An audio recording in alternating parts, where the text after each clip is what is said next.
नमस्कार दोस्तों, आप सभी का स्वागत है आपके अपने ही चैनल SKT चैनल पर। दोस्तों आज की इस वीडियो में हम आपको जो अध्याय 2 है वन्य एवं वन्य जीव संसाधन, तो आज से स्टार्ट करने वाले हैं। आशा करता हूं आपने जो फर्स्ट चैप्टर था उसको अच्छी तरीके से याद कर लिया होगा। बहुत जल्द उसका टेस्ट भी आपको लिया जाने वाला है, ठीक है। जो बच्चे ऐप पर जुड़े हुए हैं उनके लिए रेगुलर क्लासेस ऐप पर अपलोड की गई हैं, ठीक है। अगर आप भी ऑनलाइन बैच में जुड़ना चाहते हैं तो आप लोगों को क्या करना होगा, आप लोगों को जो हमारा आरंभ बैच है उसको ज्वाइन करना होगा। बहुत सारे बच्चे इस आरंभ बैच में ज्वाइन भी हो चुके हैं। अगर आप भी चाहते हैं कि हमें थोड़ा सा बेहतर तरीके से कंटेंट मिल पाए, देखिए कुछ क्लासेस हमने यूट्यूब पर भी फ्री दी रखी हैं, लेकिन सारी क्लासेस फ्री नहीं है, ठीक है। चलिएगा, ये क्लास फ्री रहेगी, लेकिन इसके बाद जितनी क्लासेस आएंगी वो पेड होने वाली है, जो सिर्फ ऐप पर ही मिलेंगी, ठीक है। चलिएगा, यहाँ पर देखिए जैव विविधता, यानी कि जैव विविधता का क्या मतलब होता है। देखिएगा, हम अब समझते हैं कि जैव विविधता होता क्या है। देखिए, अगर हम देखें जैव विविधता का मतलब, मैं आपको अभी इसके बाद एक क्वेश्चन भी पूछने वाला हूँ कि जैव विविधता होता क्या है, जैव विविधता किसका अधिक होगा, ठीक है। देखिए, जैव विविधता का मतलब आप अपने डेली लाइफ में देखिएगा, आप खुद सोचिएगा, देखिएगा आप जब भी जाते हो कहीं भी तो आपको पेड़ पौधे भी देखने को मिलते हैं, जीव जंतु भी देखने को मिलते हैं, कीट पतंगे भी देखने को मिलते हैं, छोटे छोटे जानवर भी आपको देखने को मिलते हैं। तो आप देखते हैं कि एक ही जगह पर कई सारे जीव जंतु हैं। तो ये क्या होता है, अगर एक ही जगह पर बहुत सारी प्रजातियां हैं, बहुत सारे पेड़ पौधे हैं, तो वो क्या होता है, आपका एक जैव विविधता होता है। क्या होता है, जैव विविधता कहते हैं उसे। जैसे कि अब मैं इस क्लासरूम में हूँ, इस क्लासरूम में देखिएगा मेरे पास ब्लैक बोर्ड भी है, व्हाइट बोर्ड, ये डिजिटल बोर्ड है, इसके बाद यहाँ पर पेन है, मार्कर है, कीट पतंगे भी है, छोटे छोटे पेन फैन भी है। तो इस तरीके से आपके जैव विविधता, ठीक है। अब देखिए, अब जाओगे जंगलों में, तो जंगलों में देखोगे कि आप देखिए जैव विविधता, यहाँ पर कई प्रकार के जीव जंतु होंगे, कई प्रकार के पेड़ पौधे होंगे। तो जैव विविधता में बहुत सारे पेड़ पौधे वन्य जीव आ जाते हैं, ठीक है। अब देखिए, जैव विविधता या जीव विविधता पृथ्वी पर पाए जाने वाली विविध प्रकार की उन जैवीय प्रजातियों को कहते हैं। मैंने आपको विविध प्रकार की प्रजातियों को कहते हैं, यानी कि अपने जो पृथ्वी है, यानी कि पृथ्वी पर विभिन्न प्रकार की जीव प्रजाति पाई जाती है। पेड़ पौधों के भी कई प्रकार पाए जाते हैं, मछलियों के भी कई प्रकार पाए जाते हैं। आपने देखा तितलियों के भी कई प्रकार पाए जाती है। क्या जैव विविधता है, यानी कि जैव विविधता के कारण देखिए फसलों की भी आप सोचते हो फसल कितने प्रकार की होती है, क्या जैव विविधता के अंतर्गत ही आता है, ठीक है। कहते हैं जो अपने प्राकृतिक आवासों क्षेत्रों में पाई जाती है। देखिए, अब पता ही है आपको, जिसमें देखिए पेड़ पौधे आ जाएगा, आपका सूक्ष्म जीव आ जाएगा, पशु पक्षी आ जाएंगे और आदि सभी प्राणी सम्मिलित हैं। यानी कि जितने भी प्राणी आपको देखने को मिल रहे हैं सभी जैव विविधता के अंतर्गत आते हैं। ये क्या चीज आती है, आपके प्राकृतिक आवास के क्षेत्र में भी देखने को मिलते हैं, ठीक है। ये आपको क्लियर हो गया होगा, ठीक है। जैव विविधता का मतलब है कि हमारे जो वातावरण है, यानी कि हमारे जो परिवेश में जितनी भी चीज पाई जा रही हैं, जितने भी जीव जंतु पेड़ पौधे पाए जाते हैं, वो क्या जैव विविधता के अंतर्गत ही आते हैं, उसे हम जैव विविधता कहते हैं। आई होप आपको जैव विविधता समझ में आ गया होगा, ठीक है। चलिएगा, अब देखिए यहाँ पर आपका आता है ये जैव विविधता के अंतर्गत। देखिए इसमें शेर भी है आपका, ठीक है, ये मछलियां भी हैं, कई प्रकार के यहाँ पर सारे जानवर यहाँ पर देखने को मिल रहे हैं। तो ये क्या जैव विविधता है, इसमें मनुष्य भी आता है। क्या मनुष्य भी आता है। अगर जैव विविधता से छेड़खानी की जाती है तो उसका दुष्प्रभाव बहुत ज्यादा देखने को मिलेगा, ठीक है। देखिए, ये सारे जैव विविधता के अंतर्गत ही आएगा। आप देखिएगा, इसके बाद है यहाँ पर कि भारत में वनस्पति जात और प्राणी जात। अब देखिएगा, जैव विविधता होगा, जैव विविधता होगा तो उसमें कुछ ना कुछ आपको प्रॉफिट ही मिलेगा, ठीक है। तो ये क्या हो गया आपका, यहाँ पर वनस्पति, कितने प्रकार की वनस्पति होती हैं और प्राणी जात भी कितने प्रकार के होते हैं। देखिए, प्राणी जात वनस्पति में, इसके अलावा इसके नेक्स्ट टॉपिक में हम पढ़ने वाले हैं कि प्राणी जात को क्या संकट का सामना करना पड़ रहा है। तो हम अभी इस क्रमबद्ध तरीके से पढ़ते जाएंगे, ठीक। अब देखिए, भारत जैव विविधता के संदर्भ में विश्व की सबसे समृद्ध देशों में एक है। यानी कि जैव विविधता भारत में क्या बोला गया कि विश्व के सबसे समृद्ध देशों में से एक है, तो कुछ ना कुछ तो होगा, ठीक है। इसके अलावा देखिए, यहाँ विश्व की सारी जैव उपजातियों की 8% यानी कि 8% संख्या क्या पाई जाती है, यहाँ पर पाई जाती है। लगभग कितनी, 16 लाख पाई जाती है। यानी कि जैव विविधता की कितनी, 16 लाख प्रजातियां हमारे इस भारत देश में पाई जाती हैं। तो ये जैव विविधता के लिए, जैव विविधता के दृष्टिकोण से बहुत महत्वपूर्ण है, ठीक है।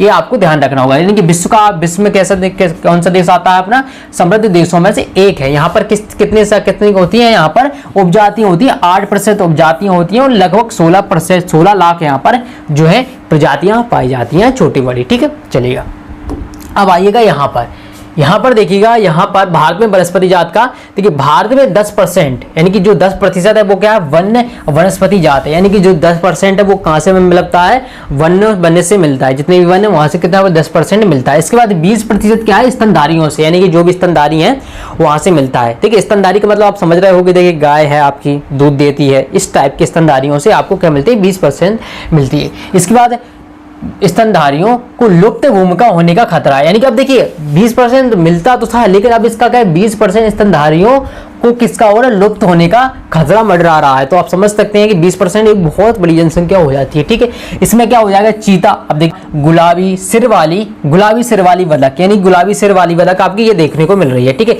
ये क्या है, अभी लुप्त होने के कगार में है आपकी। ठीक है, इसके बाद देखिएगा पहाड़ी कोयल, यानी कि पहाड़ी कोयल आपकी, पहाड़ी कोयल ये है आपकी। ठीक है, इसके बाद जंगली चित्तीदार उल्लू, ये आपका दिखाई दे रहा है, ये वाला मधुका इन सिग्निस महुआ की जंगली किस्म और हुबड़िया हेप्टा न्यूरॉन घास की प्रजाति जैसे पौधे शामिल है। यानी कि आप देखिए इतने सारे हैं जो आपको ध्यान रखना पड़ेगा कि कौन कौन यहाँ पर जो लुप्त होने के कगार पर, ये आपके एग्जाम में पूछे जाने वाला है। ठीक है, कौन कौन सी है, यहाँ पर चीता है, आपको ध्यान रखना होगा, गुलाबी है। ठीक है, गुलाबी सिर वाली, यानी कि गुलाबी सिर वाली यहाँ पर क्या हो जाएगी, बतख, ये आपको देखने को मिल रहा है, गुलाबी सिर वाली। पहाड़ी कोयल हो जाएगी आपकी, ये पहाड़ी कोयल है। ठीक है, इसके बाद जंगली चित्तीदार उल्लू, यानी कि चित्तीदार ये उल्लू आपको दिखाई दे रहा है। ये इतने सारे आपको देखना होगा। चलिएगा, इसके बाद देखिएगा, ये आपको याद करना होगा। इसके बाद देखिएगा यहाँ पर हमारा आता है कि जो देखिएगा प्रजातियों का वर्गीकरण यहाँ पर किया गया है, यानी कि प्रजातियां कितने प्रकार की होती हैं, इनका वर्गीकरण किया गया है। लेकिन इनका वर्गीकरण किनके आधार पर किया है, किसने किया है, कितने प्रकार किया गया है, ये आपका 1 नंबर का क्वेश्चन पूछा जाता है। देखिएगा, अंतर्राष्ट्रीय प्राकृतिक संरक्षण और प्राकृतिक संसाधन संरक्षण संघ यानी कि IUCN, यानी क्या होगा, IUCN के अनुसार, यानी कि जो IUCN एक संस्था है, इन्होंने जो है ना प्राणियों के जो श्रेणियों को विभाजित किया है, कितने भागों में विभाजित किया है, देखिए ये आपके 6 भागों में विभाजित किया है। इसका पूरा नाम क्या, अंतर्राष्ट्रीय प्राकृतिक संरक्षण और प्राकृतिक संसाधन संरक्षण संघ। ठीक है, इसका इंग्लिश में नाम क्या है, IUCN। ठीक है, IUCN के अनुसार इनको निम्नलिखित श्रेणियों में, यानी कि इतने श्रेणियों में विभाजित किया गया है। इन कितने में, सामान्य जातियां, संकटग्रस्त जातियां, सुभेद्य जातियां, दुर्लभ जातियां, स्थानिक जातियां और लुप्त जातियां। आखिर ये इतनी सारी प्रकार की जातियां बनाई क्यों गई हैं, इसका मेन कारण क्या है, ये समझिएगा। अगर आपने ये समझ लिया, यही क्वेश्चन में पूछा जाता है, और आपने ये समझ लिया तो आपके 2 नंबर पक्के हो जाएंगे। ठीक है, देखिएगा सामान्य जातियां क्या होती हैं। सामान्य जातियों वो जातियां होती हैं जो आप अपने दैनिक जीवन में देख रहे हो, यानी कि जो सामान्य, यानी कि इनको नष्ट होने का खतरा बिल्कुल भी नहीं है। यानी कि यह उस प्रकार की जातियों में आती हैं, जैसे कि आपने गाय को देखा है, गाय भैंस, यानी कि इनकी संख्या इतनी अधिक है कि ये एकदम से नष्ट नहीं हो पाएंगे। तो ये सामान्य जातियां हैं।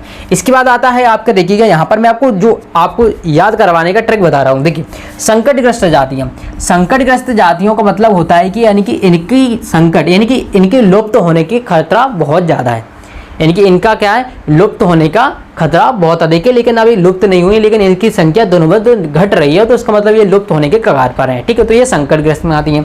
इसके बाद आती है सुभेद्य जातियां। अब संकटग्रस्त और सुभेद्य जातियों में अधिकतर बच्चों को कंफ्यूजन रहता है कि आखिर संकटग्रस्त क्या होता है और सुभेद्य जातियां क्या होती हैं। देखिए सुभेद्य जातियों का मतलब कि ये अभी हैं, लेकिन इन पर भी खतरा मंडरा रहा है लुप्त होने के कगार पर। ठीक है, लेकिन अभी ये संकटग्रस्त में कि इनकी तो लुप्त होने के कगार पर है, लेकिन इनकी संख्या भी मौजूद है, इनकी संख्या अभी मौजूद है, लेकिन अभी ये नष्ट नहीं हुए हैं। तो ये मतलब कि ये किसके अंदर, अगर इनकी संख्या थोड़ी सी भी कम होती है तो ये किस में आ जाएंगी, इसमें संकटग्रस्त में आ जाएंगी। ठीक है, संकटग्रस्त में आ जाएंगी। ठीक है, लेकिन अभी इनकी मतलब इनकी संख्या मौजूद है, इनकी संख्या बहुत कम है, बहुत कम है। ठीक है, संकटग्रस्त में क्या आ जाएगा, ये लुप्त होने के कगार पर है। क्या ये लुप्त होने की कगार पे हैं, लेकिन इनकी संख्या भी मौजूद है। इसके बाद अगर इसकी कम होती है तो इन्हें संकटग्रस्त जातियों में पहुंचा दिया जाता है। ठीक है, चलिएगा इस बार दुर्लभ जातियां, ठीक है, इसको मांग पड़ने वाले।